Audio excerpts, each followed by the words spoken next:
Gente, boa tarde a todos. Agradeço a Cineia sempre a oportunidade que tem me dado de vir a esta casa, né, estudar junto com vocês. O trabalho que nós reservamos para a tarde de hoje é um trabalho que eu gosto muito, tenho uma profunda afeição por esse tema, porque é um tema pouco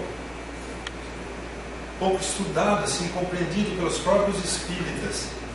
A reencarnação é um fato muito bem aceito pela mente, mas muito pouco compreendido. Quando a gente entra nas vias de fato, nos estudos dos fatos da reencarnação, fica mais palpável essa questão de que nós já vivemos antes, que vamos viver sempre. Esse pequeno seminário, não é longo, ele é baseado nesse livro, Reencarnação baseada em fatos, escrito por um engenheiro suíço chamado Carl Miller, onde ele levanta várias hipóteses, estudos das maneiras de se comprovar que nós já vivemos antes. E como na ciência uma coisa é prova, outra coisa é evidência, evidência é algo que sugere algo, prova é algo que comprova. Então, na questão da reencarnação, para a ciência, nós não podemos dizer que isso é uma prova, nós podemos dizer que isso é uma evidência, que isso sugere uma possibilidade de ser um caso de reencarnação. Então, esse Carl Miller diz que existem pelo menos 20 maneiras científicas de se estudar, de se evidenciar que nós já vivemos antes. A genialidade, quer dizer, pessoas gênios, criança que nasce sabendo coisas que não podia ter saber sem já ter vivido antes, vamos dizer assim. Lembranças espontâneas de vidas passadas em crianças, que é chamada de memória extracerebral. Sonhos repetitivos, facilidade para idiomas, para línguas, regressão de memória e fatos mediúnicos, principalmente através de Chico Xavier e de Divaldo, que dão que em certas situações eles dão textos, apresentam evidências muito fortes de que nós já vivemos em outras oportunidades. Nós vamos começar estudando o primeiro caso de genialidade, que na verdade não é tanto de genialidade, é mais mesmo da intervenção de Chico Xavier. Esse caso do José Luiz foi apresentado por aquele médium Gasparetto, num programa que ele dirigia na televisão da Rede Bandeirantes, chamado Terceira Visão. Não era programa espírita, ele não era espírita, embora tenha sido um bom médico, um grande médico. E eu encontrei esse texto registrado nesse livro chamado Anuário Espírita, de 1989. O Gasparetto, ele está apresentando o programa dele, e ele conta que uma vez ele recebeu um grupo de canadenses fazendo as pinturas mediúnicas, que Gasparetto fazia pinturas mediúnicas. Ele tinha uma mediunidade impressionante, né? Ele tomava de um lápis uma mão, de um outro lápis na outra, e fazia 2 quadros ao mesmo tempo, assinado por 2 autores diferentes. Então ele tinha uma mediunidade superlativa, impressionante, natural. E ele conta que quando ele termina aquela noite, aqueles quadros que ele pinta, que ele recebe aquelas pinturas mediúnicas, aparece um dos quadros, foi um Jesus Cristo assinado por Modigliani. E esse quadro chamou a atenção de um casal que estava ali presente. Uma senhora, que é o Gasparetto que está contando isso aí. Uma senhora que estava na audiência, ela sentiu-se particularmente envolvida por esse trabalho, porque ela tinha perdido um filho, que era José Luiz, que desenhava também, que tinha esse dom da pintura, da arte. E ela achou aquele quadro muito parecido com um quadro que o filho dela tinha pintado. Então, o que ela fez? Como ela percebeu a semelhança, ela pegou o quadro e levou lá para o Chico Xavier. Então ela pediu para o Gasparetto, comprou aquele quadro ali naquele momento de pintura mediúnica, e foi levar para o Chico Xavier pedir uma opinião. E o Chico Xavier disse para ela e para o marido assim: ó, apareça amanhã na minha casa às 11 horas que eu preciso lhes falar. E realmente no dia seguinte, eles foram até a casa do Chico. Diz assim, ó, nós estávamos de Uberaba para visitarmos o Chico, assistimos a reunião à noite, na sexta-feira. Quando o Chico nos viu quase meia-noite, pediu que comparecesse na casa dele às 11 horas. E o Chico contou para eles que ele tinha tido um sonho. Na verdade, o Chico não sonha, ele desdobra, né? Ele se vê fora do corpo, vive uma realidade fora do corpo, e ele acorda lembrando tudo aquilo que ele vivenciou. E ele conta que um benfeitor levou ele, o Chico, até Paris, e lá ele viu um grupo de pessoas no lugar onde ele levou, e viu um moço alto, bonito, com muitos quadros, esculturas, e assinado embaixo, Modigliani. E o Chico falou para o espírito que o levou: eu conheço esse rapaz. E o espírito falou: você conhece esse rapaz? Ele falou: não, mas eu conheço não Modigliani, eu conheço esse rapaz lá no Brasil. Ele falou: você conhece esse rapaz lá no Brasil? Ele é o José Luiz. Quer dizer, então ali, naquele desdobramento, o espírito leva o Chico para encontrar com o Modigliani. E o Modigliani estava se apresentando já como José Luiz, e não com a personalidade de Modigliani, mas com a personalidade da última encarnação, que era a filha daquele casal. Então o Chico comenta isso: ó, você conhece esse moço, mas eu conheço no Brasil, que mostra o diálogo dele. E aí o que eu fiz? Eu fui ver quem foi Modigliani, achei uma foto do Modigliani, foi um artista plástico, escultor italiano, viveu em Paris, morreu de meningite, tuberculose, agravada pela pobreza, excesso de trabalho, álcool e drogas. Ele usava maconha. Você veja bem, a maioria dos grandes pintores famosos morreram pobres. A grande maioria, porque os quadros se tornaram vultuosamente caros depois que eles já tinham desencarnado. E aí eu resolvi pôr a foto dos dois um do lado do outro, só para apreciar, gente. Ó, os corpos são diferentes, mas acho que até arrepiado do cabelo fica parecido, né? A gente olhando assim, é lógico que sugestionado pela informação do Chico, que naturalmente não é uma informação simples, é uma informação bastante importante. Esse segundo caso, eu conheci pessoalmente essa pessoa lá na casa do seu Hugo, e muito me marcou a alegria desse jovem, que é o caso do Sibelius Tenório Donato. Ele tinha vindo para a região para dar shows. Ele era um exímio pianista, tecladista, e ele veio aqui a Londrina para dar shows, para arrecadar dinheiro para as obras de beneficência. E a mãe veio lá, eles são lá do Nordeste, né? E a história dele é muito curiosa. Por quê? Ele nasceu em Campina Grande, na Paraíba, em 73, prematuro, com 1,1 kg. Os médicos afirmavam que ele não sobreviveria. Naquela época talvez não houvesse. Essa aqui é a foto dele recém-nascido. E antes dos 3 anos, ele era uma criança raquítica que não andava, não falava. Sua mãe, Dona Genalda, e seu pai, Josemar, formado em economia, iniciaram um tratamento com um neurologista em Recife. E um dia a Dona Genalda sonhou com o Frei Damião, para quem ela orava muito, e o Frei Damião disse a ela que não se preocupasse, que em 3 dias o filho dela andaria e falaria. Poucos dias depois, ela estava no banheiro, mais ou menos às 22 horas, quando ouviu o som do piano muito alto. Imagina, o menino não andava, não falava. Ela está no banheiro e escuta o som do piano. E quando ela vai à sala, qual que é a surpresa que ela dá? Ela depara com o Sibelius, que tinha 3 anos e 8 meses, tocando Assum Preto, de Luiz Gonzaga. E a segunda música que ele executa foi a Sinfonia número 40 de Mozart, menino com 3 anos e 8 meses. Aí, hoje, vocês pegam esse material, colocam no YouTube, vocês vão ver ele tocando. Porque hoje se posta tudo. Tudo que foi filmado há 20 anos atrás está no YouTube. Há 100 anos atrás, se existia filmagem, está no YouTube. Então, porque hoje se posta tudo, é uma grande biblioteca, né, que nós temos lá. Então vocês vão escutar um pouquinho, conhecer quem foi esse. Olha lá a fotografia do Sibelius. Carinha, mas uma carinha boa, gente. Eu conheci ele, já tinha 18 para 20 anos. Certa vez em Belém, o Sibelius foi assistir com seus pais um concerto do conhecido pianista Arthur Moreira Lima. Quando ele tocou a última música, o menino pediu para falar com ele. Subiu ao palco, né? E disse ao pianista que sabia tocar. Ele tinha 8 anos de idade por aqui. E que gostaria de mostrar para ele que ele sabia tocar. Imagina, você vai, né, é uma criança, 8 anos, pedir para o Arthur Moreira Lima para tocar alguma coisa, ele vai ficar até essas crianças que perturbam, né, o ambiente, na verdade. Mas procurando ser delicado, ele concordou. E qual que foi a surpresa do Arthur Moreira Lima? Foi que o menino tocou o LP número 5 dele, foi tocando.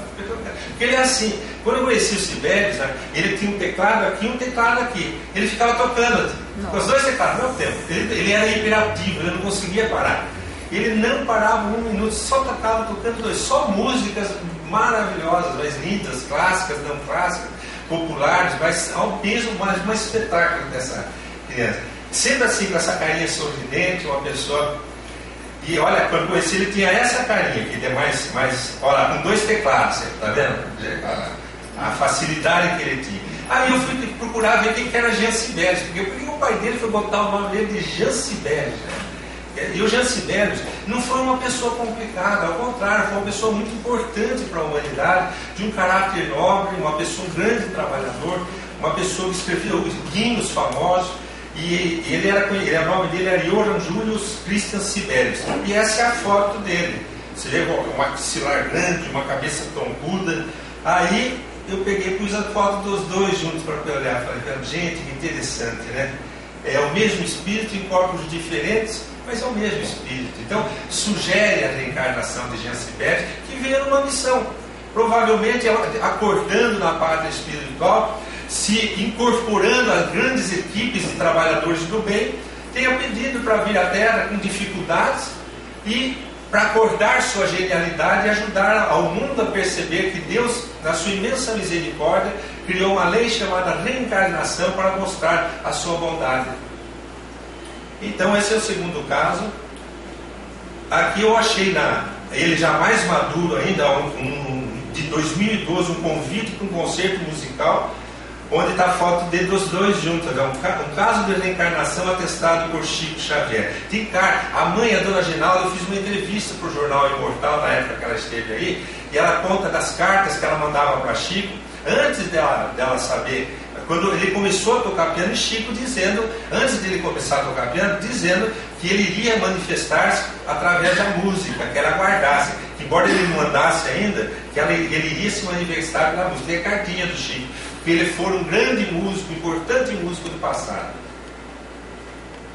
Daí nós vamos passar nós estávamos falando de genialidade, a genialidade evidenciando que podíamos ter vivido antes. Agora nós vamos passar por lembranças espontâneas de vidas passadas em criança. Gente, hoje quase não ouço pessoas falando nisso, mas naquela época, a década de 80 por aí, a gente ouvia muito pessoas falando, nossa, meu filho estava dizendo coisas esquisitas, estranhas. Eu escutava muito isso. Eu acho que foi um momento da humanidade que deu um boom essa questão. Emendras Nath Banerjee foi um emérito professor de Jaispur, na Índia, que é essa cidadezinha aqui do meio. Essa cidadezinha não, uma grande cidade, tinha uma universidade, ele é um professor da universidade, ele fazia um trabalho científico como doutor da universidade, que era a pesquisa de crianças que recordavam espontaneamente que já viveram outras vidas. Então ele levanta muitos casos, mas casos assim, interessantes. Tem o caso da menininha Rome, que eu não postei aqui, em que ele narra que então ele montou lá nos Estados Unidos um escritório dele, porque começou a surgir muitos casos nos Estados Unidos, então ele tinha que ficar se locomovendo muito. Então ele montou uma equipe lá nos Estados Unidos e ele foi para lá, ficou um tempo lá levantando os casos. E existe um filme, se vocês entrarem na internet, aí vocês vão achar um filme chamado Manica, que é uma pesquisa de uma criança na Índia, que está no sul da Índia. Ela se recorda de uma vida anterior, onde ela vivia no norte da Índia, e ela pede para o padre da aldeia dela, que é uma aldeia que já é envolvida com o catolicismo, para levá-la até aquela cidade, que ela queria ver a família dela, e o padre, de tanto ela pedir, ela leva ela, quando chega lá, ela chega na casa que ela morava, só que ela era uma menina de 9 anos, e ela dizia que ela era um homem, casado, que tinha filhos. Então, qual que não é a surpresa quando ela chega na casa dela, encontra a ex-mulher, vamos dizer assim, aquela menininha de 9 anos, olha para aquela mulher e começa a falar como se fosse o ex-marido, uma menina de 9 anos. Então vocês assistam, vocês procuram, chama Manica, era na videolocadora, é muito antigo esse filme. Vocês vão assistir esse caso aí. Então, o caso Rome foi um caso muito interessante que eu escutei numa palestra proferida pelo Pietro Pérez, que veio, ele até esteve no nosso lar uns anos atrás. A Maria Júlia, esposa dele, foi quem trouxe a regressão de memória para o Brasil com uma especialidade médica e psicológica. E eu fiz esse curso de 2 anos lá com eles. Eu ia todo mês para São Paulo fazer esse curso, eu tive acesso, assisti essa palestra do Ney Pietro Pérez, que era o marido dela, e ele conta esse caso da Rome. A Rome era um caso curioso, porque ela estava no colo do pai, ao lado da mãe, viajando de trem, indo de uma cidade para outra nos Estados Unidos. De repente eles passam numa cidadezinha, e ela do nada, ela fala, tinha 3 anos e meio para 4 anos. Do nada ela fala, eu já morei aqui, pai. Falei, você morou aqui? E o pai deu corda, né? O que você fazia? Eu era mecânico de moto. Imagina, uma menina de 4 anos, eu era mecânico de moto. Como assim mecânico de moto? Meu nome era Robert, o pessoal me chamava de Bob. Eu era casado, pai. Eu tenho 2 filhos. Mas a menina de 4 anos, o pai foi ficando doido. Só que como aquela memória acordou só de passar pela cidade, ela não parava mais falando aquilo. E o pai foi ficando incomodado, não sabia se levava para psicólogo, para onde levava. E o que ele fez? Descobriu que o Dr. Banerjee tinha esse escritório de pesquisas científicas lá nos Estados Unidos, procurou. Aí o Dr. Banerjee, ele chega com um trabalho científico. A técnica do Dr. Banerjee é toda científica. Então tem que ter as características de um trabalho científico, uma fundamentação científica. Então primeiro é ouvir a história. Aí foi lá, conheceu a Rome contou toda a história dela, de quem era o Bob, o Robert e tudo. Aí depois o Dr. Banerjee vai lá na cidade, ela disse ter vivido, e vai ver se existiu esse Bob, se existiu esse mecânico de moto, se era casado. Então chama um confrontamento das informações de uma criança com uma possível veracidade. Então quando foi fazer esse confrontamento, ele descobriu do que você morreu. Aí eu morri num acidente, um avião, um caminhão atravessando a rua que eu passava de moto e me atropelou. E ali que eu morri. Então ele vai lá naquela cidade e descobre que existia, não era muito, fazia 12 anos que tinha morrido o Robert, quer dizer, ela teria reencarnado 8 anos depois, mais ou menos.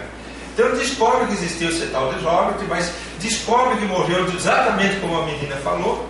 Então ele pega todos os dados. Aí ele vai na escola, onde o Robert tinha estudado, onde o Robert cresceu, então ele vai lá, conversa com a diretora, apresenta o trabalho científico dele, conta que numa cidade próxima, distante, tinha uma menininha que dizia que era o Robert, e pergunta se tem fotos daquela época de quando ele era criança.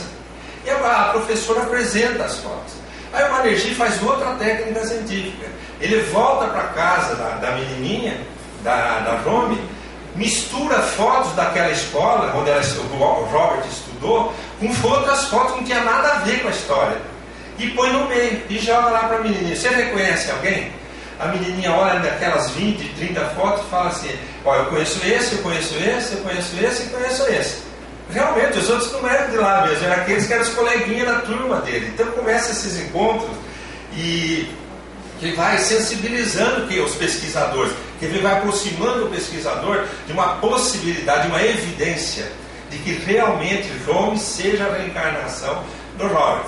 Aí a menininha dizia que ela morava numa casa, que a mãe dela morava numa casa diferente lá na cidade, porque não tinha frente, tinha que entrar pelo lado. Era uma casa de muro branco e que tinha que entrar pelo lado, a porta era pelo lado, que a mãe dela deve estar muito brava, porque faz tempo que ela não volta para casa. Então ela começa a falar que está com medo de encontrar a mãe, de a mãe bater, né, surrar ela. E fica sempre falando como se fosse viver uma realidade. E aí tem um outro encontro. Ele pega a van, coloca a família e vão até a casa dos pais do Robert. É outro enfrentamento, né? Só que quando chega o Dr. Banerjee pede que não saiam da van, que ele primeiro precisa ir lá para contar o que está acontecendo, senão eles vão levar um susto na hora que chegarem lá. E a menininha, antes que o Dr. Banerjee descesse da van, ela fala assim, por favor, compre um buquê de rosas brancas, porque quando minha mãe está nervosa, eu sempre dou um buquê de rosas brancas para ela se acalmar. Aí o Dr. Banerjee falou, bom, até agora está dando tudo, foi lá, comprou, deu para a menininha e foi lá na casa. Primeira surpresa, a casa não tinha frente, entrava pelo lado, só que não era mais branca, tinha pintado de outra cor a casa. Aí ela ele vai pelo lado, bate a porta, a mulher atende uma senhora de cabelos grisalhos, muito simpática, né? Lá a maioria dos Estados Unidos é protestante, são evangélicos, e ele se apresenta, conta do trabalho, da pesquisa e diz da menininha, que tem a casa da menininha. E quando ele começa a falar, a mulher não entende do que ele está falando. É um assunto completamente diferente do que ela pensa na vida dela. Alguém dizer que é o filho dela no corpo de uma menininha de 4 anos.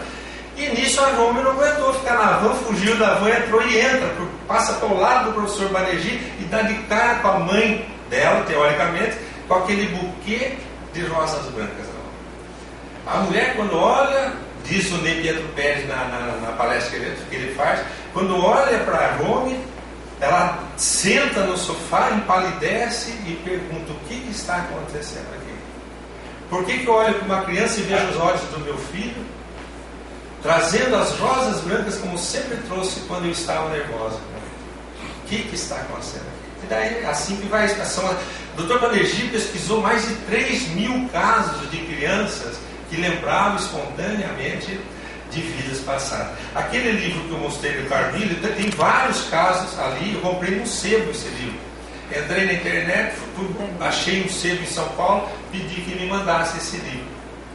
Tem um outro livro que chama 20 Casos Sugestivos de Reencarnação, de Ian Stevenson, que é um neuropsiquiatra americano.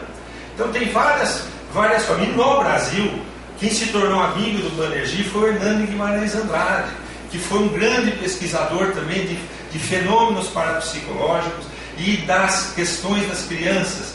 Ele escreve um livro, deixa eu tentar localizar aqui para vocês, gente. Eu baixei, tem um download que a gente faz, deixa eu ver se está aqui. Ó, eu vou mostrar para você. Esse daqui tem acho que está em PDF, esse livro do Dr. Hernando Guimarães, que chama Reencarnação do Brasil. Ó. 8 casos que sugerem renascimento. Ó. Ó lá. Reencarnação, como que é feita a pesquisa científica, o caso Simone Angelino, o caso Jacílio e Ronaldo, o caso Rodrigo e Fernando, Rogério e Manuel Geroni, quer dizer, de uma vida anterior e da vida atual, da vida anterior e da vida atual. O que eu fiz? Eu separei um dos casos, sem digitar, não, digitei em Word aqui, só para vocês verem que caso interessante que no Brasil aconteceu. Essa dona Augusta era avó de uma criança, e ela conta a história da menininha. Um lindo dia do começo de abril, dá para ver aí? Tá, né?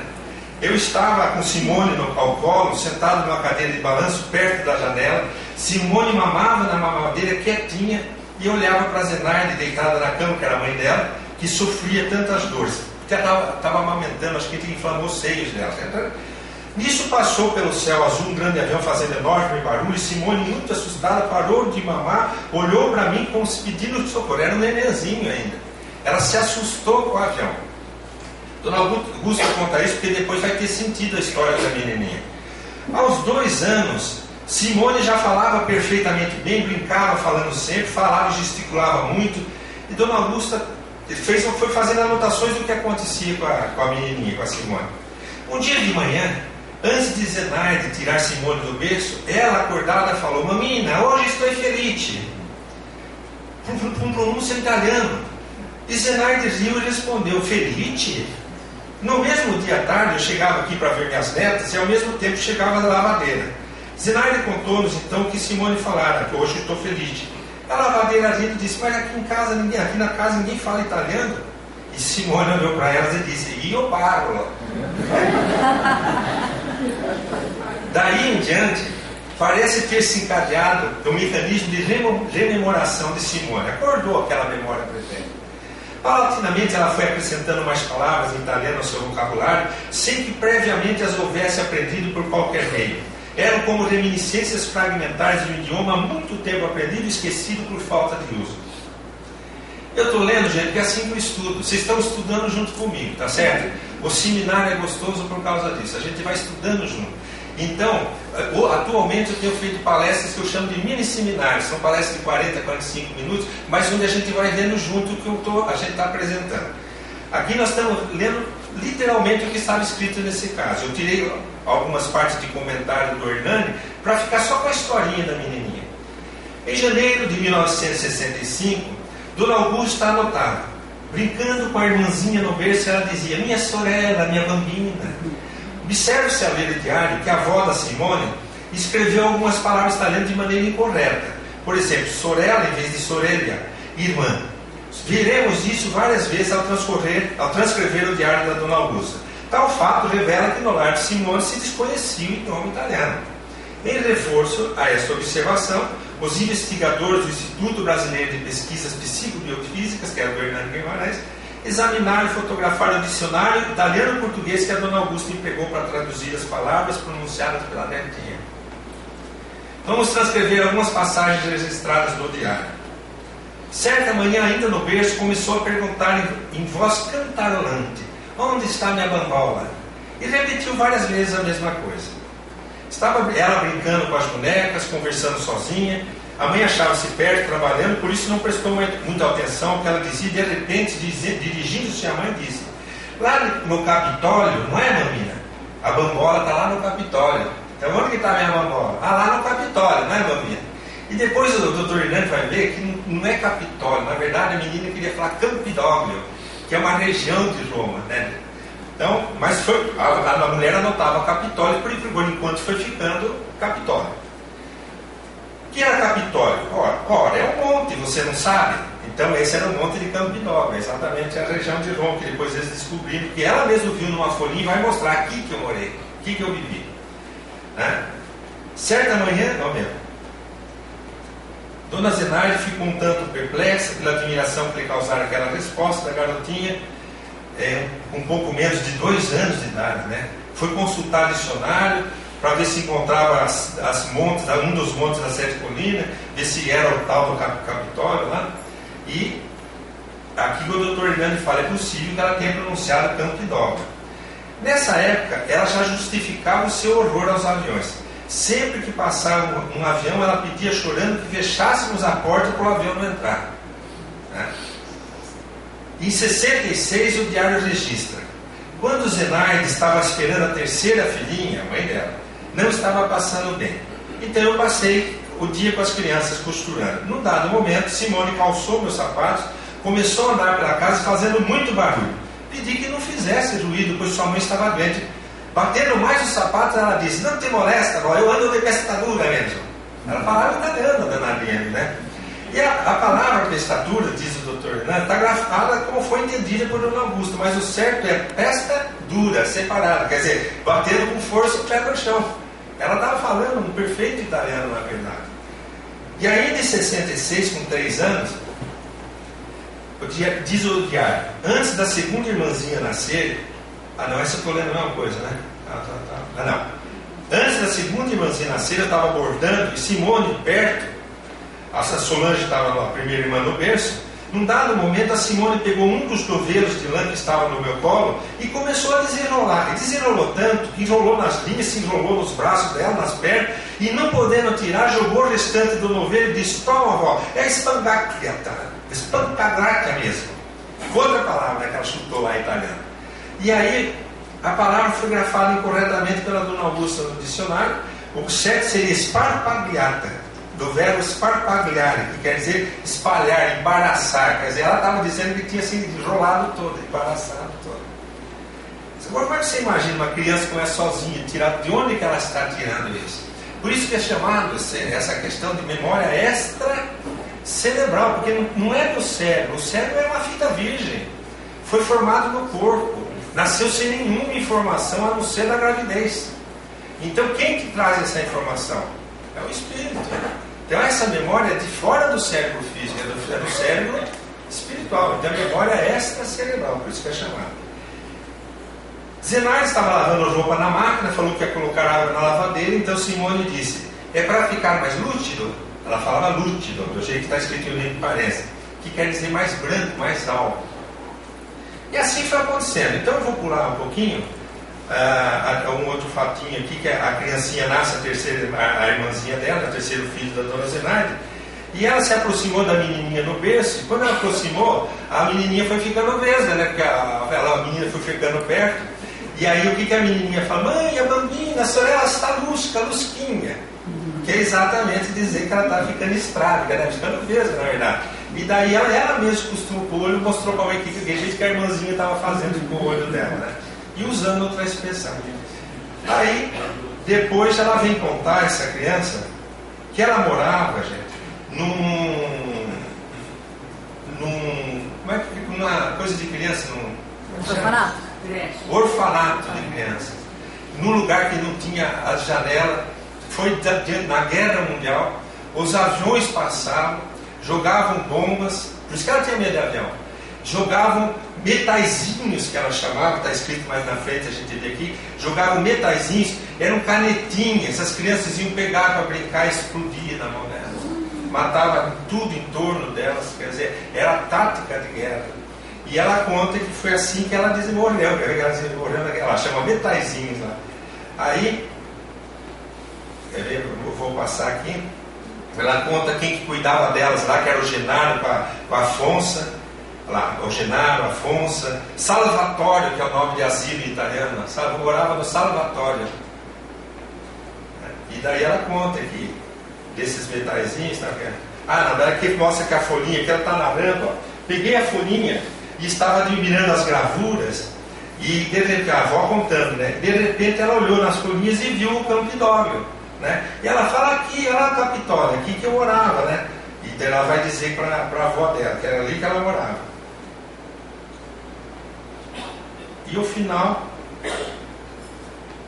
Simone parou um momento e disse para a avó, sabe, vó, quando eu estava lá no Capitólio, porque ela assumiu a palavra Capitólio mesmo, né? Virou Capitólio, veio um menino correndo com uma canetinha na mão, mas não era canetinha, era uma bomba que estourou.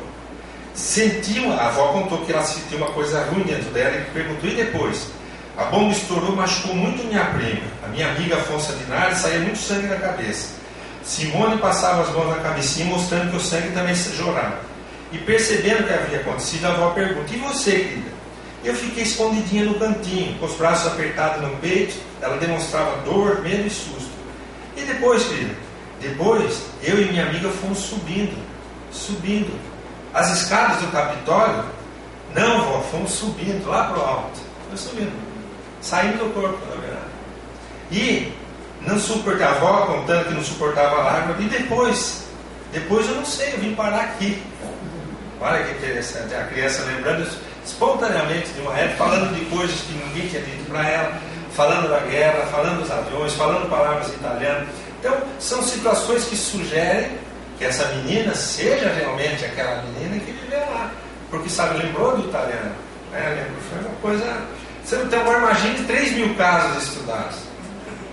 Quando eu fiz o curso de regressão de memória, eu tive a oportunidade de fazer uma semana de ficar num hotel em São Paulo, chamava Hotel São Paulo, de ficar hospedado. Nós estávamos em 60 médicos e psicólogos com o Dr. Morris Nesterton. Morris Nesterton foi o criador da terapia. Ele que transformou a regressão de memória em terapia de vidas passadas. Uma coisa é a regressão, outra coisa é virar uma terapia, curar alguma coisa, né? Então, lá nesse curso que nós fizemos, o Morris Nesterton conta que quando ele começou a descobrir que a regressão a vidas anteriores poderia curar sofrimentos agora atuais, ele só depois de 5 anos e mais de 2.000 pacientes curados é que ele se tornou reencarnacionista. Ele não era reencarnacionista mesmo curando as pessoas, ele era psicólogo. E ele conta que uma outra forma que o Carmine fala que pode evidenciar que nós já vivemos antes são os sonhos repetitivos. Ele conta que ele, como psicólogo, ele era obrigado a fazer análise a vida inteira. Então ele tinha o terapeuta dele. E 10 anos fazendo análise já não sabia mais o que conversar lá dentro, já não tinha mais assunto. E um dia ele estava no divã e o terapeuta falou assim, não tem mais nada que chame sua atenção. Ele lembrou de um sonho que ele tinha. Ele falou, eu tenho um sonho que eu sempre tive, um sonho que nos momentos que eu estou tenso, eu não durmo bem e sonho que estou dentro do navio que está afundando. E acordo com a dor nas costas, que dura dias, demora para passar. Então vamos trabalhar esse sonho. E o terapeuta dele teve a feliz ideia de pedir a ele que fechasse os olhos e fosse narrando os detalhes do sonho que ele tinha. E o Morris Nesterton fechou os olhos e começou sem perceber que estava entrando em regressão de memória. Ele não tinha noção. Para ele estava lembrando de um sonho. E ele começou a recordar que tinha um navio, que ele estava dentro de uma cabine de um navio, que o navio começou a ficar muito agitado, o mar muito agitado, o navio começou a balançar e começou de repente, ele se via jogando para lá e para cá, e ele viu ali no divã, ele bater nas costas na escrivaninha dentro da cabine que ele estava, que era o quarto dele. E quando ele se vê batendo, ele sente a dor, que é aquela dor que ele acorda com ela. E quando ele sente aquela dor, ele percebe que o navio vai afundando. Aí na hora que ele vê que o navio vai afundando, a água vai entrando, a água vai entrando, a água vai entrando, ele abriu o olho e falou, esse que é o sonho. E o terapeuta falou, então fecha o olho e termina. Você não terminou de afundar o navio ainda? Não, mas eu nunca terminei, eu sempre acordo, né? Ele falou, não, mas hoje você vai terminar, nós estamos em terapia, você vai terminar. Daí ele fechou os olhos e ficou lá pensando, o navio está afundando. Eu falei, daí? E daí tem um cara boiando lá dentro daquela cabine, já foi. E daí? E depois? Como depois? Mas de onde você está olhando para esse navio afundando? Poxa vida, nem pensei nisso, então, uns 2 metros para cima do mar, assim. Onde que você está pisando? Não, estou pisando em lugar nenhum. Mas como é que você está em cima? O navio está lá embaixo, o cara está lá embaixo e você está em cima. Vamos voltar, vamos começar tudo de novo. E assim começou a regressão de memória virar terapia. Então foi com ele foi o primeiro paciente, na verdade, foi o primeiro terapeuta. O que ele fez? Quando ele volta para pensar no navio, o terapeuta faz a seguinte pergunta para ele: veja você entrando no navio. Já que você está nesse navio, você teve que entrar nesse navio. E ele imediatamente se viu entrando no navio. Como que é o nome do navio? E ele via com clareza, porque a regressão de memória, ela pode ter principalmente 4 tipos de regressões. A nítida, que parece um cinema, que você vê os detalhes de tudo, sente o cheiro do lugar, a temperatura do lugar, mas você está assistindo como se fosse alguém que estivesse vendo um filme. A sinestésica, aquela que você não vê muita coisa, você sente tudo. Olha, eu sinto que eu estou num lugar fechado, eu sinto que está vindo gente, eu percebo, entendeu? Você não está vendo, mas você sente a dor, você sente o aperto, se leva uma facada, você sente a faca entrar, você sente. Existem as mistas, então existem vários tipos. Tem gente que é só intuitivo, dá a impressão que tem gente que é flashes, vê 4 fotografias de 4 momentos diferentes da mesma história e vem a ideia da história inteira, ela se junta durante a terapia e quando termina, aquilo fez uma catarse e a pessoa sai curada daquilo que a levou até ali. Trabalhei com regressão até 92, a hora de terminar o seminário me veio perguntar de regressão. Eu posso falar sobre a regressão, mas não faço a regressão, eu encaminho. Eu não tive tempo de fazer, trabalhei 7 anos, atendi 500 e poucos pacientes, ajudei muita gente. Vou contar 2 casos que eu tive do meu consultório muito marcantes que sugerem a reencarnação. Mas a vida não me possibilitou continuar. Quando o Cláudio Sproycer chegou em Londrina, o primeiro terapeuta, eu parei de fazer a regressão, comecei a encaminhar para ele. Depois veio a Estela Spagola, para quem eu encaminho para os 2, para que eu encaminho os pacientes que eu sinto que serão beneficiados com a terapia de regressão. Então, o caso do Morris Netos é um caso sugestivo de reencarnação. Mas por que ainda? Porque daí, quando ele foi terminando, fazendo essa terapia, ele ia lá semanalmente fazer a terapia, o terapeuta foi longe. Fez ele ver ele comprando a massagem, o bilhete de entrar no navio, ver o que era o nome daquele sujeito. Então ele viu quem era o cara, o ano que estava, o navio que era, que cidade que era, onde que afundou. E ele, no seminário, disse para nós que foi o único caso que ele investigou a origem dos pacientes dele. Nenhum ele teve interesse apenas em tratar. O dele ele foi atrás. Quando ele tinha todas essas informações, ele resolveu saber se existia aquela pessoa, se existiu aquele navio. Não existia internet em 65. Não existia, se existia, pelo menos não estava como está hoje. O que ele fez? Ele foi até um lugar, descobriu que existiu, descobriu o livro do registro dos passageiros, o nome daquela pessoa estava lá, descobriu que existiu o nome daquele navio, que ele afundou aquele navio naquela época. Então ele ficou com a sensação de que ele foi um passageiro daquele navio. E mais importante, depois de alguns meses, ele percebeu que ele nunca mais teve aquela dor nas costas quando ele ficava tenso. Ele estava curado daquela dor nas costas. E aí ele trabalhava num hospital de drogaditos lá nos Estados Unidos, e ele começou a perceber que quando era retirada a droga deles e eles eram internados, eles entravam em estado de sofrimento, né, da dependência química, a abstinência é muito sofrida. E ele teve a feliz perspicácia de perceber que as pessoas que estavam nesse estado falavam sempre as mesmas frases: eu não aguento mais, eu não aguento mais. O outro dizia: está difícil, eu quero sair daqui. Quando ele começou a perceber, ele chamou essas frases de linguagem do sofrimento. E pediu, primeiro pediu aos diretores do hospital permissão para iniciar uma técnica nova para poder ajudar os drogaditos. Foi concedida porque ele tinha um conceito muito grande lá dentro. Segundo, ele chamou esses drogaditos, pediu voluntários e conseguiu. Então, quando ele punha os drogaditos sentado numa cadeira, não tinha nada deitado em divã, nada disso, sentado. Tanto que até hoje ele faz sentado a regressão. Você senta numa poltrona confortavelmente e a regressão é consciente, você é consciente. Ele pegava o drogadito e falava: eu queria que você repetisse, porque daí ele foi anotando as frases dos pacientes. Eu queria que você repetisse essa frase. Está difícil. Não, eu quero sair daqui, por exemplo. E a pessoa ficava, olho, fechava o olho: eu quero sair daqui, eu quero sair daqui. De onde você quer sair? O rapaz abriu o olho, falou: eu quero sair daqui do hospital, lógico, né? Ele falou: não, daqui no hospital não está acontecendo nada. Fecha os olhos, veja de onde que você quer sair. E de repente ele vai provocando, estimulando com perguntas.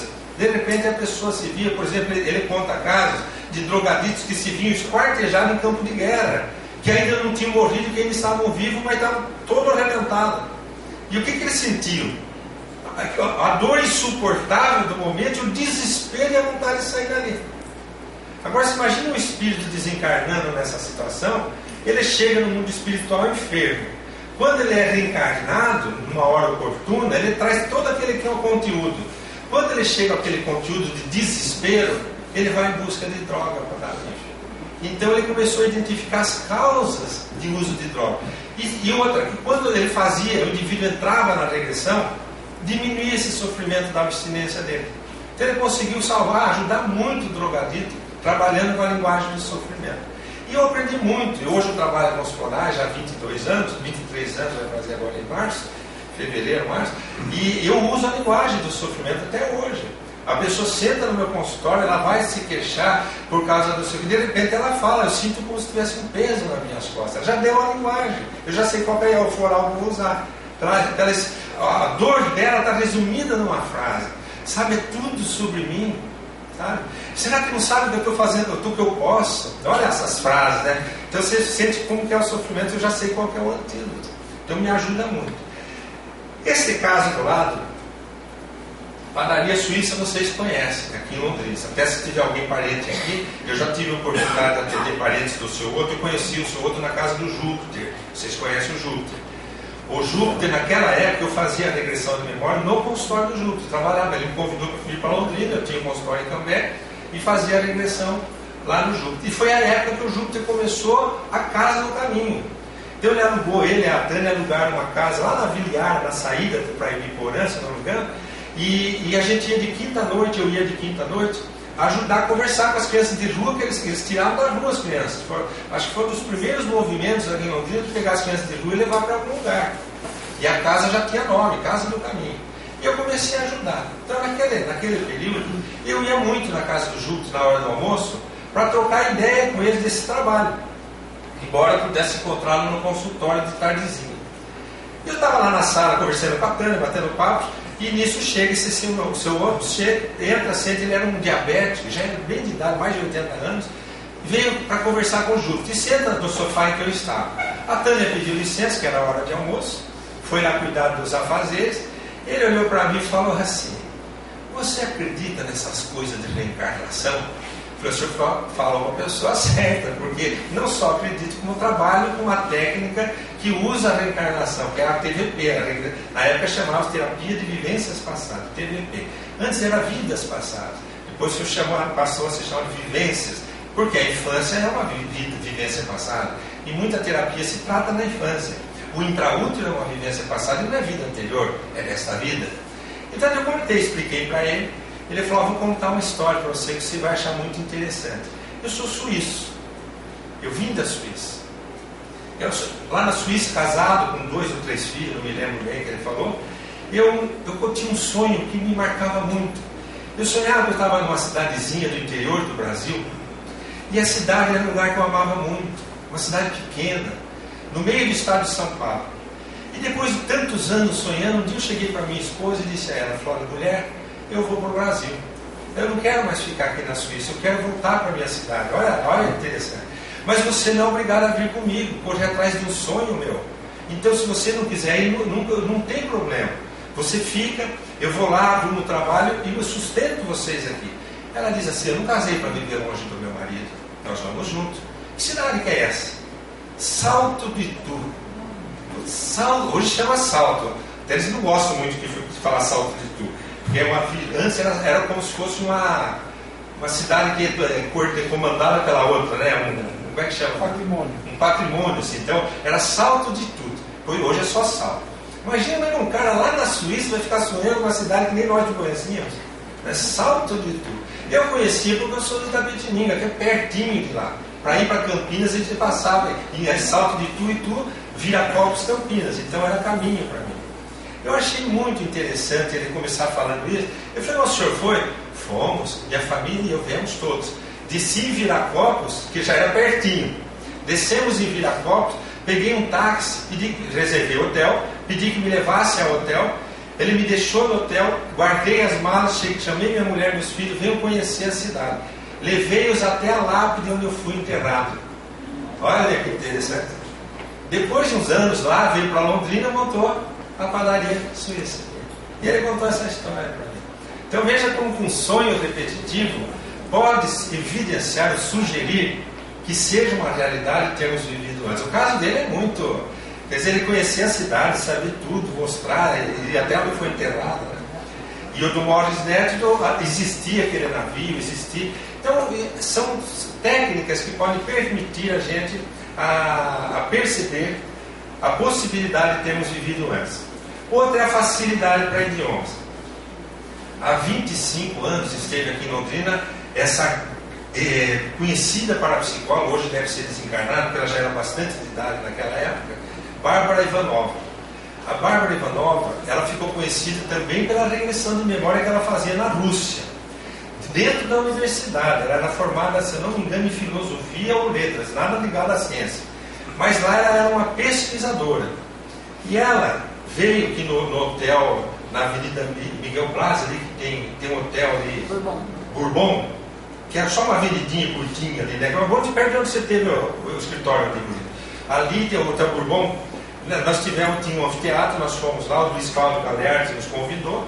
Foram pouquíssimas pessoas, só as 40 pessoas. Tinha repórteres de vários jornais, tinha algumas pessoas da cidade conhecida, e eu, pelo Imortal, pelo jornal Imortal do Sul, fui lá para fazer uma matéria. Bom, ela levantou e fez uma palestra em português. E aquilo já me surpreendeu. Ela veio no Brasil pela primeira vez, foi até a Bahia, foi para outra cidade, falando em português. Português fluente. E ela conta que ela se submetia a regressões de memória. E que ela se viu 2 vezes em países que falavam a língua portuguesa. Uma lá em Portugal e outra numa região do Brasil. Que até ela conta, reconheci essa região quando passei em Salvador, na Bahia. Porque eu reconheci o sotaque daquelas pessoas, era o mesmo que eu tinha dentro de mim. Quer dizer, ela tinha o sotaque do baiano dentro dela que falava. E ela veio falando em português e contando que ela, lá na Rússia, era curso de letras, ela não conseguiu aprender inglês. Ela fez 2 anos de inglês, ela não conseguia aprender inglês. Em 4 meses ela falava português arcaico. Então a facilidade que ela teve para aprender português, ela disse que depois, quando ela se submeteu às regressões, é que ela compreendeu por que da facilidade para falar português, porque ela já tinha vivido em países de língua portuguesa mais de uma vez. Então, eu estou batendo aqui, estou virando aqui, estou falando uma coisa, vocês estão vendo outra, né? Isso aí, você diz que é errado isso aqui na comunicação, né? É a mesma coisa que você falar assim, fazendo assim com a cabeça, né? Ou você falar não fazendo assim. Você está dando 2 informações conflitantes, né? Então eu não posso mostrar uma coisa e falar outra. Esse teclado é muito sensível, tanto que eu uso mais o mouse e eu travo o teclado, porque senão você não consegue digitar aqui. Você vai digitar as letras, ele vai mudando, pula a letra, muda de lugar, só de passar a mão por essa região aqui. Então, essa é uma outra forma de se evidenciar que nós já vivemos antes. Um dos casos de regressão de memória que eu trabalhei foi um caso que me marcou muito profundamente. Eu queria pedir um pouco d'água, gente. Quem pode pegar? Fazer por favor. Foi um caso de uma senhora que entrou no meu consultório, acompanhada pelo seu marido, uma adulta jovem, devia ter uns 30, 32 anos.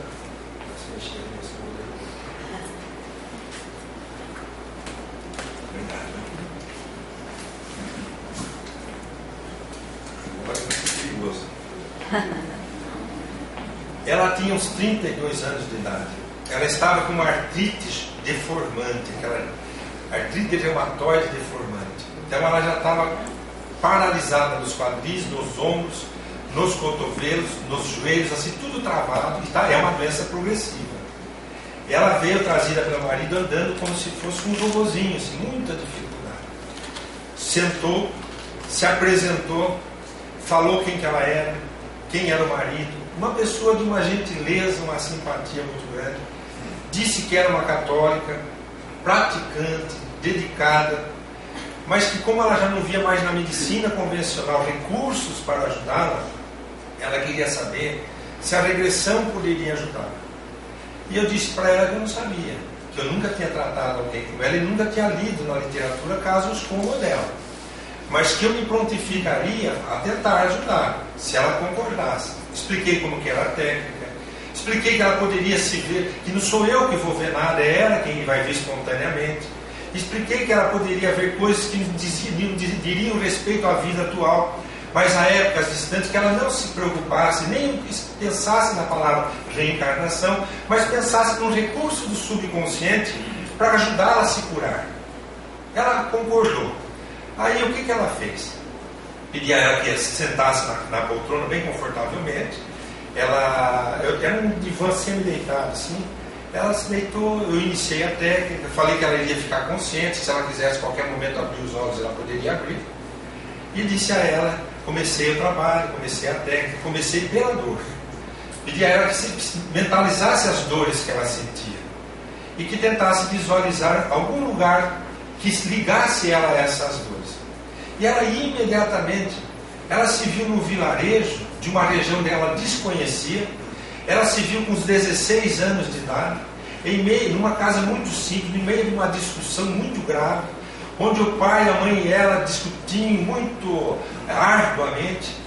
E ela, desesperada, angustiada, ela viu aquela menina sair correndo daquela casinha e para cima de uma elevação, olhar para baixo, olhar para o lado, se jogar e o trem passar. A hora que ela descreve essa cena, ela dá um grito de dor. Aí e ela consente. E eu não te contei essa história, foi ela que contou essa história. Aí eu perguntei, o que você sentiu? O que você está vendo? O que você sentiu? O que está acontecendo? Aí ela falou assim, eu senti a dor na hora que o trem passou, em todas as minhas juntas, como se eu tivesse sido destrinchado assim como um frango. Aí eu fiz a técnica, voltei, passei de novo, fiz ela se ver fora do corpo. Todo mundo que morre sai do corpo mais cedo, mais tarde. Não sai imediatamente, outros demoram muito, mas vai sair, né? Então pedi que voltasse antes da briga, o que era o lugar, até que ela vivenciasse, mas isso tudo é a mesma regressão que durou umas 2 horas. Pedi aí até a hora que ela se sentiu aliviada, que ela conseguiu ver a mesma cena e não mais sentisse aquela dor que ela sentiu. E eu fiquei na esperança de que, quem sabe, não diminuísse as dores, não que não curasse a doença, mas diminuísse as suas dores. Ela não voltou mais. Passados 5 ou 6 anos, eu já não trabalhava com as regressões por falta de tempo. Eu estava fazendo regressão de domingo já não tinha mais hora, de tanto trabalho que eu tinha, de tantas outras tarefas. E eu comecei com os florais. Chega uma paciente se consultar comigo, a senhora. Ela falou, eu vim aqui encaminhada por fulano e tal. Eu não lembrava, 6 anos, tem muita gente que eu atendo, né? Hoje eu atendo, entre o HU e a clínica, 750 a 900 pessoas por mês. Quer dizer, 10 meses são 9 mil. Pode ser até as mesmas pessoas que vão e vêm. E em 10 anos, imagina em 12, tem muita gente. 6 anos eu não tinha noção de quem que era aquela pessoa. Ela olhou para mim e falou, não me lembro. Ela falou, o senhor vai se recordar. É aquela que tem artrite reumatoide juvenil deformada. Eu falei, ela está viva? Ela está viva. Ela está bem, a doença está estabilizada. Nunca sarou, mas nunca piorou mais. Ela mandou te dar um grande abraço e te dizer que é muito grata pelo seu trabalho. Eu falei, mas eu não a ajudei. Ela falou, não, mas ela disse que ela entendeu por que ela tem essa doença. que ela não compreendia. Ela, por mais que ela fosse cristã, ela tinha uma certa revolta com Deus. Por que comigo, Pai? Por que não com outra pessoa? E quando ela se viu jovem, se jogando na frente de um trem, embora inocentemente, como uma criança não sabendo o que faz, não conscientemente, mas pelo desespero, não por uma maldade, mas por um erro, um descuido, ela sentiu que ela era a única responsável pelas dores que ela carregava. Olha, sem ser reencarnacionista, ela teve o que a gente chama de insight. Ela compreendeu as leis de Deus dentro do corpo dela, por causa de que o espírito dela estava em dívida com as leis de Deus. Ela foi uma aula que eu recebi, né? Porque muitas vezes nós espíritos não temos essa compreensão que ela teve quando passamos pelas nossas dificuldades. E outro caso que eu trabalhei ainda na clínica do Júpiter, que me marcou, essa eu nunca contei, eu acho que eu palestra, não me lembro, caso de uma jovem, a filha de uma médica de uma cidade vizinha, pais médicos, ela tinha 18 ou 19 anos, ela veio fazer a regressão comigo por uma dor de cabeça que ela tinha, crônica. E quando eu começava a regressão, ela descrevia uma cena de um parto. Então ela assistia a mãe dela entrando no hospital, ela descrevia o hospital, os degraus da escada, a cor da parede, a cor dos olhos, do cabelo da enfermeira, da auxiliar de enfermagem que conduzia a mãe dela ao trabalho de parto, a sala. Então ela descrevia tudo, mas ela não conseguia ver ela nascer. Quando chegava na hora do parto, ela se sentia girar no teto. Ela disse: olha, eu estou girando no teto, eu não vejo, não consigo. Eu tentava, você tem que ter nascido. E veio, e a mãe levava 180 quilômetros daqui a cidade, dali uma semana a mãe trazia a filha. Na terceira vez que ela veio, e a filha contava para a mãe o que ela via, os detalhes, né? Na terceira vez que ela veio, a mãe entrou, a filha ficou lá embaixo. Eu gostaria de conversar com vocês, então. Eu falei: pode conversar aqui sobre o que é. A minha filha contou com detalhes a regressão. Ela não está narrando o parto dela, ela está narrando um aborto que eu fiz 5 anos antes. Tudo que ela contou era exatamente o que eu passei, o lugar que eu fui, tudo que ela narrou foi exatamente o aborto que eu fiz. Então, na verdade, ela não nasceu mesmo. Ela está vendo ela desencarnando. Olha, minha gente, que cena. Aí ela se emocionou, a mulher se emocionou e me agradeceu. Disse: eu fico feliz de saber que tive a oportunidade de recolher o mesmo espírito no meu ventre e dar a oportunidade de ela nascer. Olha que interessante. Essa situação me marcou muito profundamente, porque sugere a reencarnação de um espírito que não conseguiu encarnar na primeira vez, mas que estava em vias de fato, quer dizer, estava para nascer, só que naturalmente não estava a termo, devia estar nos terceiro, quarto mês de gestação. Esse terceiro caso, essa mulher, foi muito curioso esse caso, eu acho que já contei em palestra, porque essa mulher, ela entrou no consultório e o marido dela com uma guia de umbanda no pescoço. E as dois sentaram e a mulher falou ao contrário do que eu imaginava. Em vez de crer na reencarnação, a primeira coisa que ela falou foi assim: eu sou muito rica. Eu levei até um susto, né? Porque eu falei: isso é queixa, né?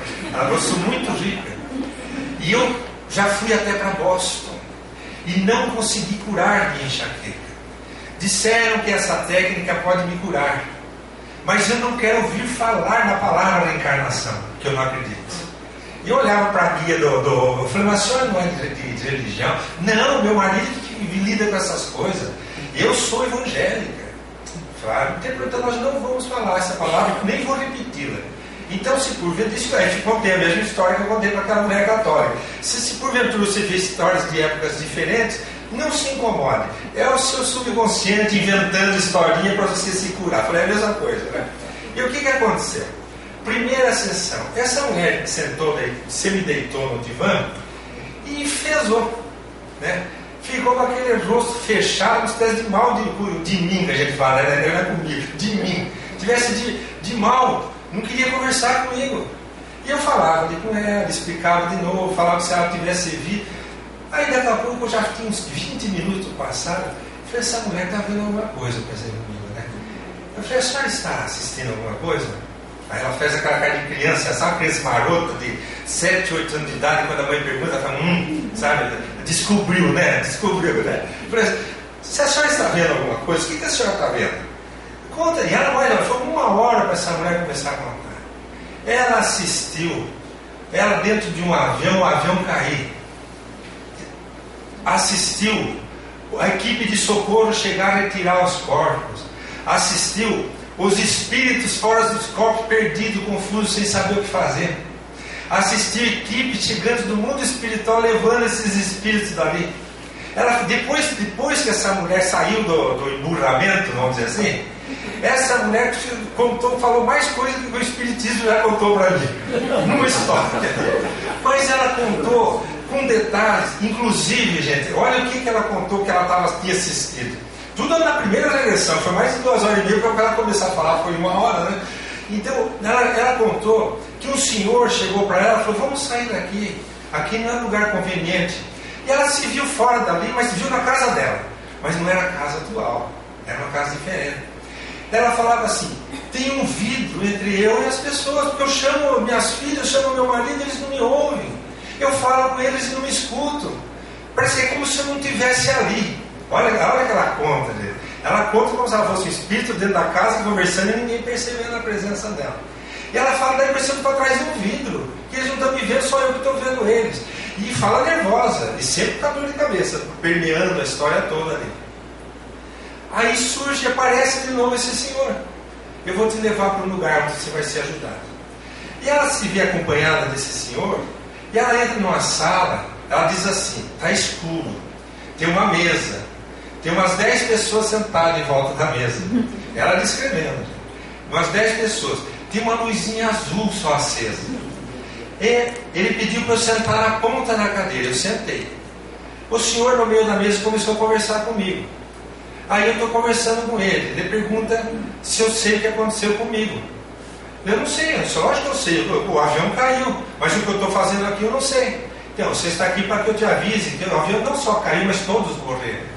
A senhora desencarnou. Como? Por isso que meus filhos não me veem, por isso que daí ela começou a cair em si. Que ela estava viva, mas não encarnada. Isso da outra vida, porque ali ela estava na minha frente com a dor de cabeça, né? E ela contou. Aí a hora que ela terminou, ela falou que o velhinho puxou ela pela mão e foi levar ela embora. A hora que ela se viu saindo, eu falei, faz um favor para mim. Olha na mesa, na cadeira que a senhora sentou, vê se tem alguém sentado lá. Ela falou, tem sim, tem um senhor sentado. A senhora sentou no colo dele?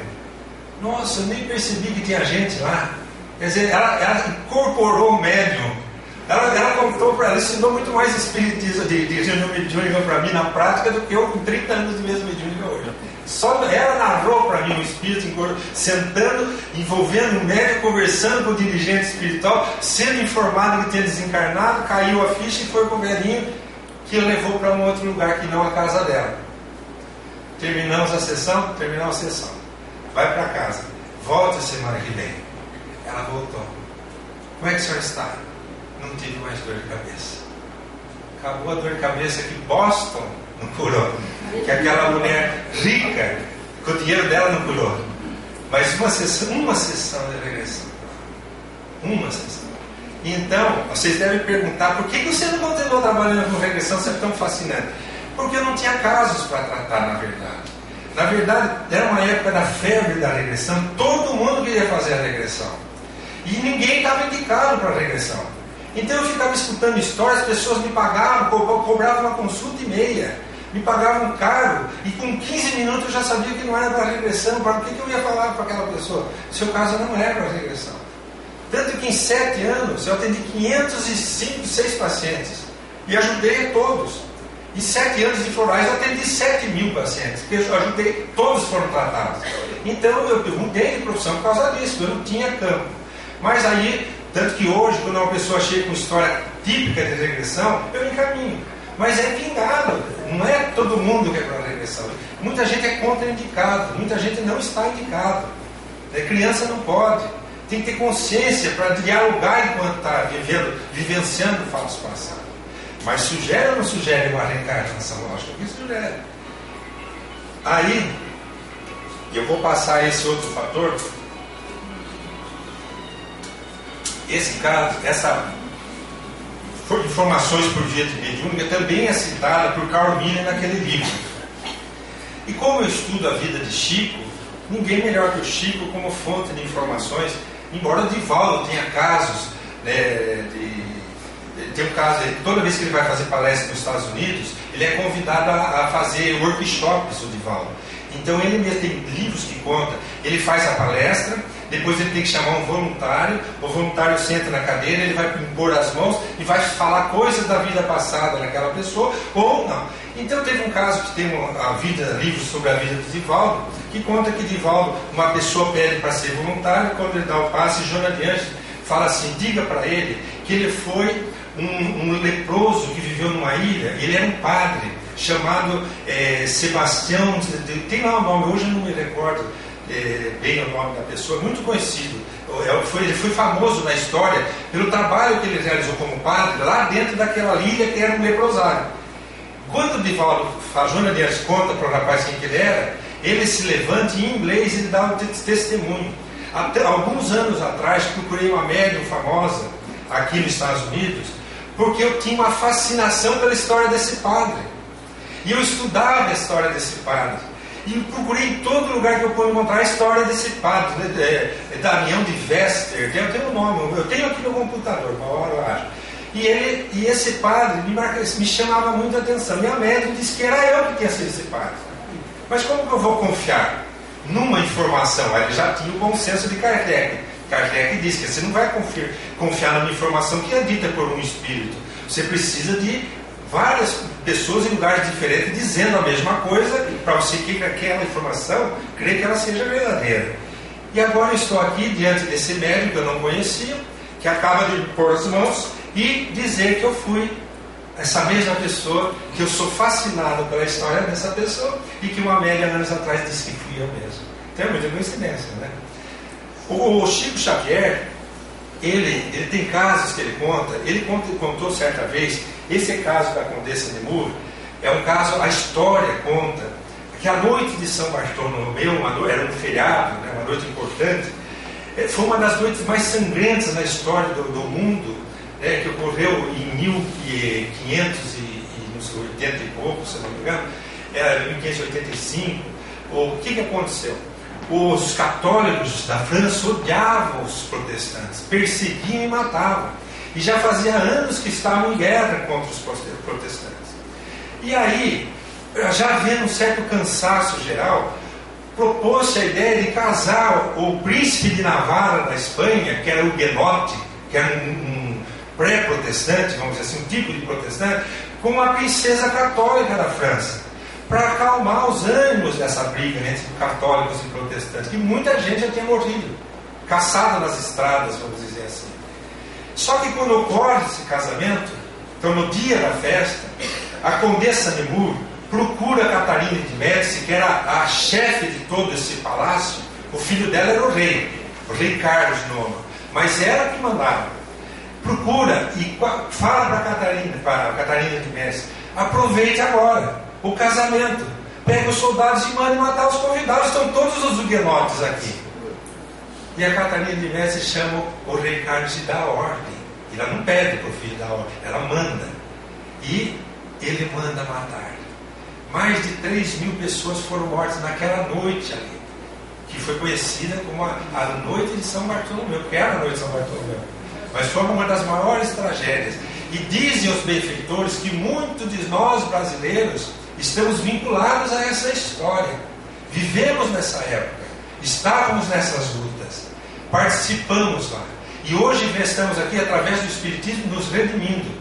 2 compromissos os brasileiros muito têm. Um é para a noite de São Bartolomeu e outro é para a Revolução Francesa. E mais do que isso, vocês leiam o livro Árdua Ascensão, escrito pelo Espírito Árdua Ascensão, escrito pelo Espírito Vitor Hugo, através de Divaldo. Ele narra a história da vida de Chico Xavier, colocando pseudônimos. Mas quem conhece a história, como eu estudo a história do Chico, tem um livro Minuto com Chico Xavier, quem conhece sabe exatamente quais são as personagens do livro. O Chico é o Armindo, o Júlio é o irmão dele, o José Xavier, vai contar tudo, os detalhes. E a obsessão que tinha a irmã dele, uma irmã do Chico, foi louca, ficou internada, depois sai, depois ficou de novo internada. Ela era perseguida pelo espírito Antoine Leclerc, ligado à Revolução Francesa. Então, lá nesse livro, o Victor Hugo conta que a família de Chico Xavier está vinculada, a família, onde o Chico estava. Chico, esse grande missionário, estava ligado à noite de São Bartolomeu e à Revolução Francesa. O Chico se tornou a luz que se tornou, mas não sem ter passado pelo passado que todos nós passamos. Não que eles tenham sido criminosos lá, não, mas ele viveu lá também, ele era parente daqueles que estavam lá.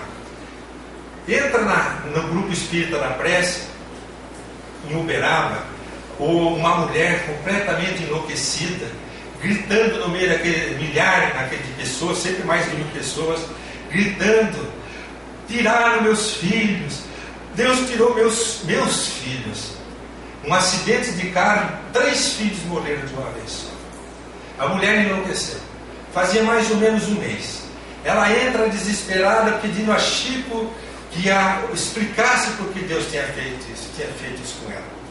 O Chico disse que quando essa mulher entrou gritando, ele se viu como uma menininha de 9 anos de idade, dentro de um castelo, olhando por uma porta entreaberta e vendo uma mulher conversando com outra e dizendo: aproveite agora para matar os demônios. O Chico conta que ele estava lá. Ele era uma menininha de 9 anos e ele viu quando a Condessa de Nemur vai instigar o crime. E ele olha para aquela mulher e vê a Condessa de Nemur ali. Aí ele chama e conta para ela: a senhora precisa ler a história da noite de São Bartolomeu. A senhora vai se encontrar naquela história. A senhora foi a Condessa de Nemur. A mulher volta depois, outra vez, procurar o Chico para dizer que leu, que entendeu o crime que ela cometeu. E que então agora ela entendia que ela precisou sentir na pele o que é mandar tirar a vida dos filhos dos outros, que ela tinha feito, né? Muito marcante essa história. Existem centenas de histórias através de Chico. Eu selecionei essas duas.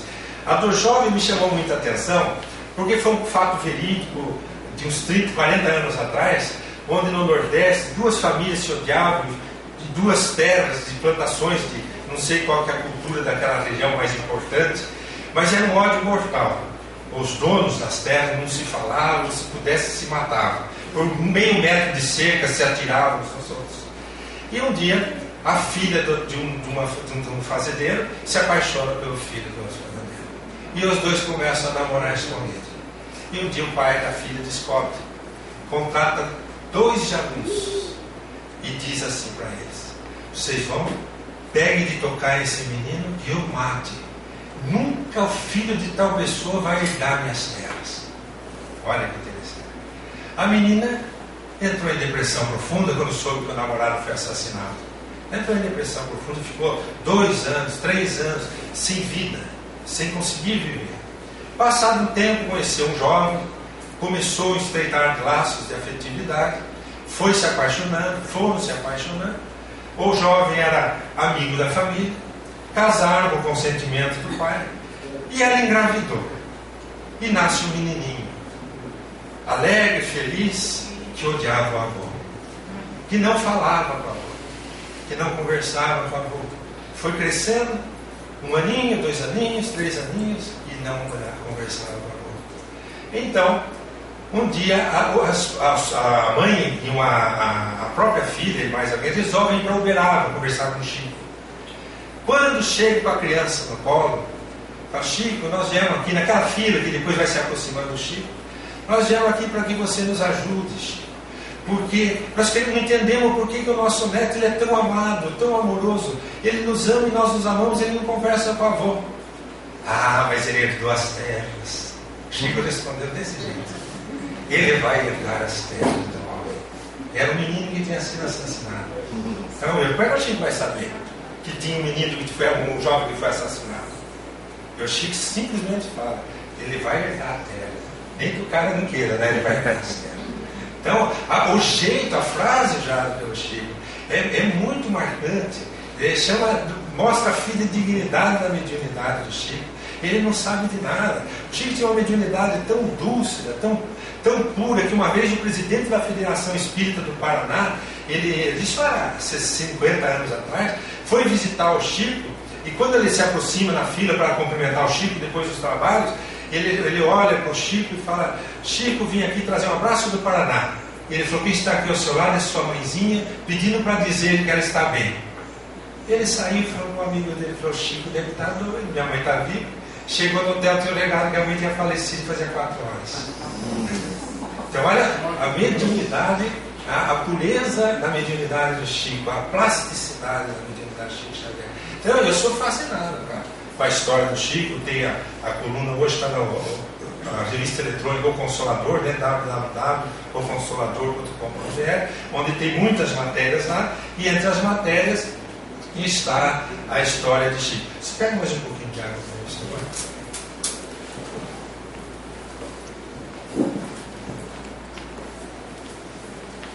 Pega para mim, põe os 2 copos em cima. Não, põe junto. Para ficar mais fundo, o copo não está muito. Esses copos são. Pega ele, toque. Gente, essa história eu separei. Eu procurei essa história, fui atrás, porque eu já tinha ouvido referências. O primeiro livro da vida de Chico que eu li o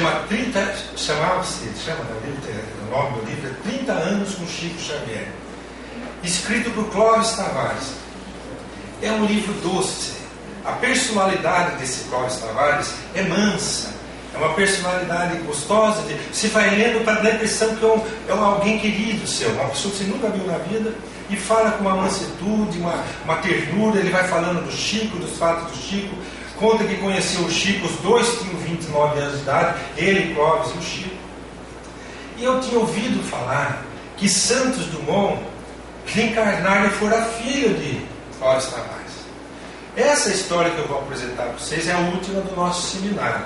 Não sei quanto tempo estamos tendo seminário, acho que 2 horas e 20, né? 2 horas e 15. 1 hora, perdão? Não, 2? 1 hora. 1 hora. É. Então, vai dar o suficiente para a gente concluir sem cansar ninguém, sem esgotar ninguém, pela riqueza de informação que essa história tem. Então, quem foi Santos Dumont? Santos Dumont foi o inventor da aviação, né? Foi o pai da aviação, o 14 bis, né? Santos Dumont desencarnou por suicídio em 1932, com 59 anos de idade. Ele estava no Guarujá, num hotel de 5 estrelas. Não sei se naquela época tinha 5 estrelas, era dos mais, porque ele era muito rico, né? Ele tinha muito dinheiro. Pesava 39 quilos, era pele e osso. E ele foi no banheiro do hotel e se enforcou. Olha lá, estava pesando aproximadamente 39 quilos. O hotel chamava-se La Plage. Essa é uma foto do Clóvis Tavares, junto com o Chico, os dois da mesma idade, então já estavam aqui com mais de 50, né? Na década de 40, ambos tinham 29 anos quando se conheceram. Chico informou Clóvis que desde 1936, Santos Dumont tinha se aproximado do centro espírita do Clóvis Tavares, lá em Campos de Goytacazes, no Rio de Janeiro, que chama Escola de Jesus, o nome do centro espírita, que foi fundada por ele. E, veja bem, se em 1936 o espírito de Santos Dumont estava convivendo com o pessoal lá de Campos, fazia só 4 anos que ele tinha desencarnado. O que significa? Significa que o suicida não necessariamente vai viver no inferno eterno, e que nenhum suicida é igual ao outro.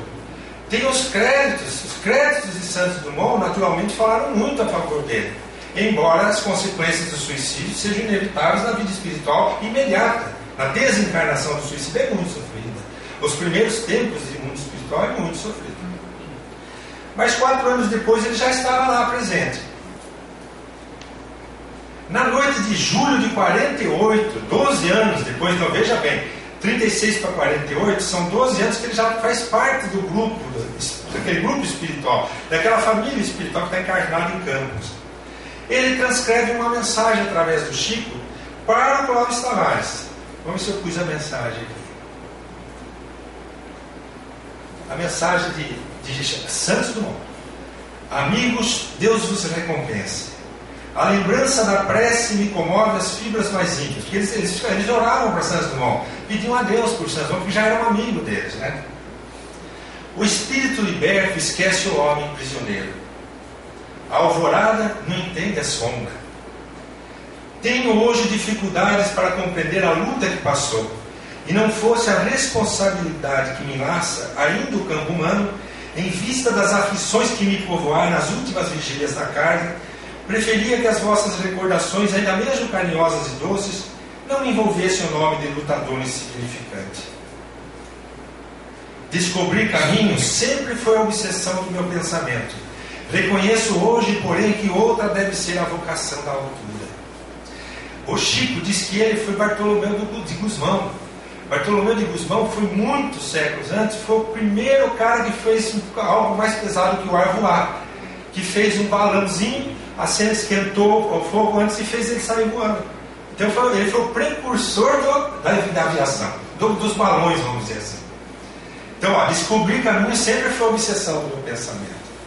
Reconheço hoje, porém, que outra deve ser a vocação da altura.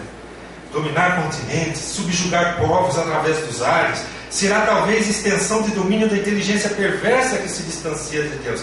Inventa o avião, eles vão fazer a guerra. Fica mais fácil de ir lá jogar bomba. Então ele fica muito magoado com aquilo. Não foi a única causa do suicídio. Dizem que foi a causa, mas não foi. O Santos Dumont passou por muitas provações difíceis. Na história da vida dele, tem um fato, poucos anos antes dele morrer, acho que uns 2 anos antes, ele vivia muito na França, ele tinha muitos amigos.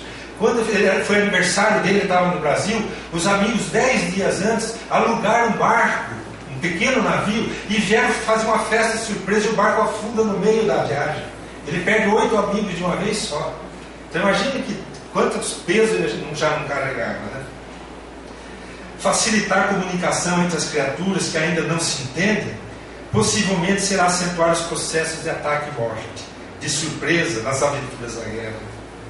Quer dizer, criei uma coisa para facilitar a vida e foi facilitar a guerra, né? Dolorosa é a situação do missionário da ciência, que se vê confundido nos ideais superiores. Atormentada vive a cultura que a não alcançou, é separado, ainda o cerne sublime da vida. Terei errado? Buscado rotas diferentes? Certo, não. O mundo e os homens aprenderão sempre. A evolução é fatal. Toda a vida recolhida presentemente é a humildade de mim mesmo. Procuro caminhos mais altos, estradas desconhecidas no aprendizado do roteiro para o Cristo, Senhor de nossas vidas. Não há voo mais divino pela alma. Não existe mundo mais nobre a conquistar, além do que se localiza na própria consciência, quando deliberamos convertermos ao bem supremo. É a maior conquista, então. Sejamos descobridores de nós mesmos. Alcemos corações e pensamentos ao Cristo. Aprimoremo-nos para refletir a vontade soberana e divina do alto por onde passarmos. Crescimento sem Deus é curso preparatório da queda espetacular. Humilhar-nos para servir em nome dele é o caminho da verdadeira glória. De qualquer modo, agradeço-vos. O trabalhador que prepara as possibilidades para ser útil jamais se esquecerá de endereçar reconhecimento às flores que lhe desabrocham na senda do caminho. Crede, não passo de servidor pequenino, que o Senhor nos enriqueça com sua divina bênção.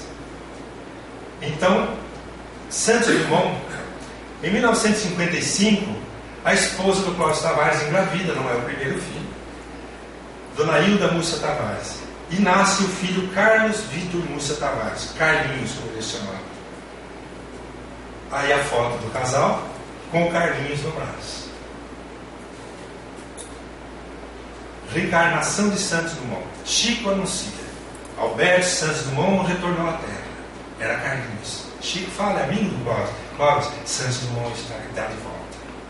E aí o Cláudio Tavares questiona Chico. Mas Chico, e as consequências do suicídio? Chico não responde, o tempo vai dizer. Então aí, eu lembrei-me de uma entrevista do Chico, na Hebe Camargo.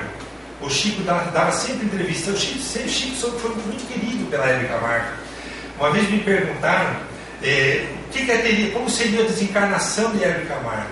Eu falei, se eu conheci Chico pelo livro das vidas dele, Chico foi ajudá-lo, porque ela ajudou muito o Chico aqui na Terra, porque ela, nas horas maiores testemunhos do Chico pelo Espiritismo, ela levava o Chico para a televisão e falava o quanto ela o amava, em público, para aquele público que a adorava. Então ela foi uma pessoa muito importante na vida do Chico.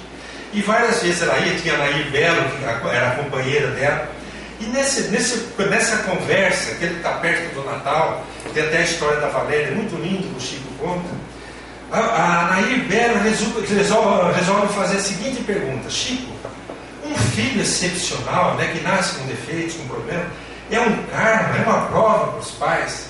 E o Chico vai dar uma aula sobre o suicídio. Olha o que ele fala: Nair, a criança excepcional sempre me impressionou pelo sofrimento daquela portadora, não somente se tratando dela mesma, mas também dos pais.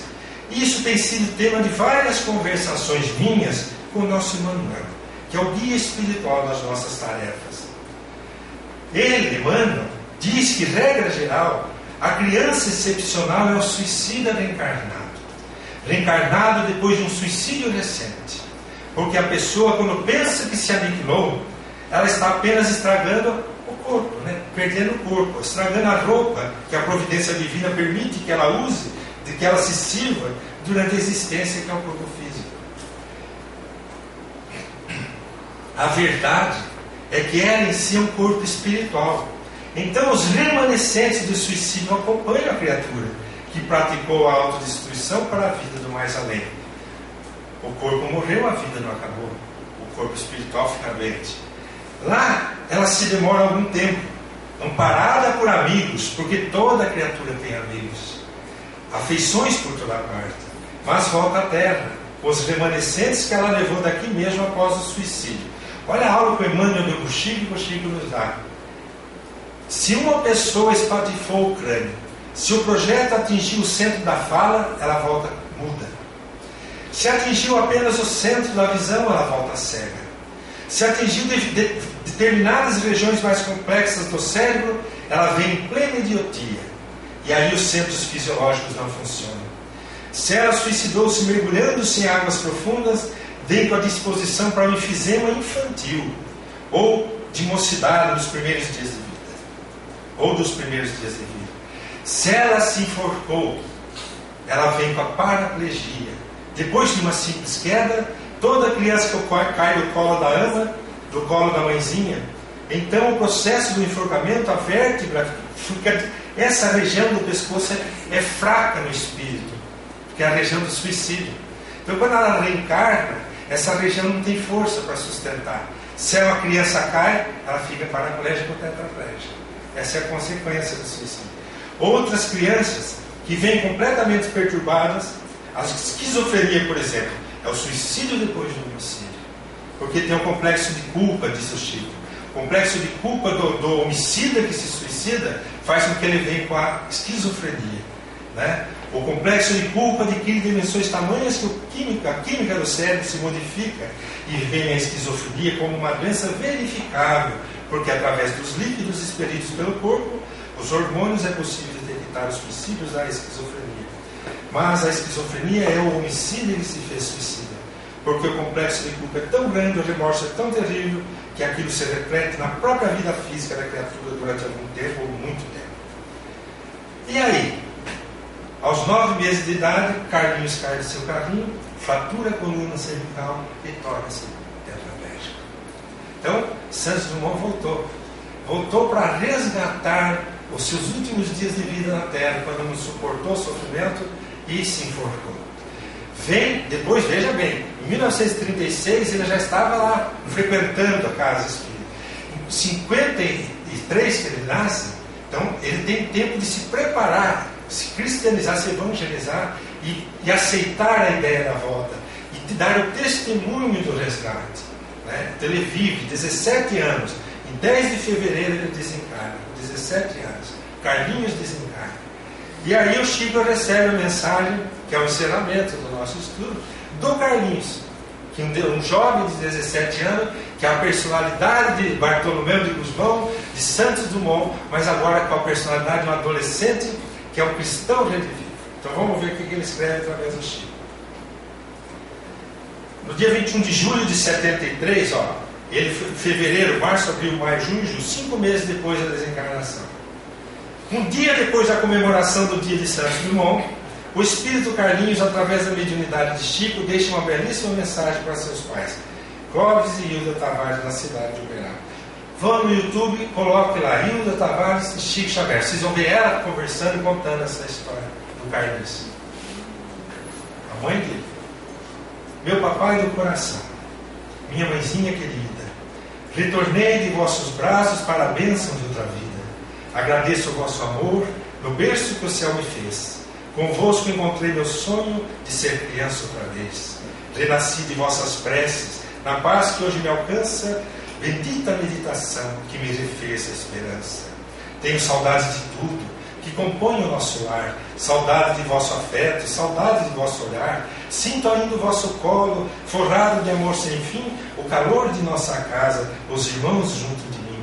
Recordo Margaridinha, teletrabalhos da escola, a palavra do Flavinho faz ouvir e me consola. Luizinho me traz flores, depois com muito carinho, escuto maravilhado as leituras do Celcinho. Mamãe perfuma o meu leito, depois a envolver-me em luz, acaricia meu rosto falando-me de Jesus. Depois, papai, rememoro antigas conversas nossas, vossas mãos tocando as minhas, e as minhas falando as vossas. De nossos entendimentos nenhum se passou em vão.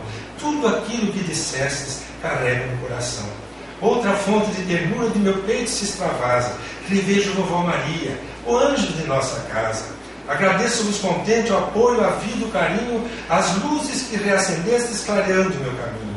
A sombra passou agora, esquecer para servir, é a senha de que disponho para buscar o porvir. Que paz, que felicidade, afeiçoar-me ao dever, abraçar a estrada nova em forma de alvorecer, seguir à frente rogando o trabalho nobre e sereno, guardar-me grato a Jesus pelo dom de ser pequeno. Anseio, meus pais queridos, astros de meu coração, construir as próprias asas da grande libertação. Jesus vos guarde e abençoe, amados paizinhos meus. Sois para sempre comigo, dois anjos da luz de Deus. Deus vos abençoe.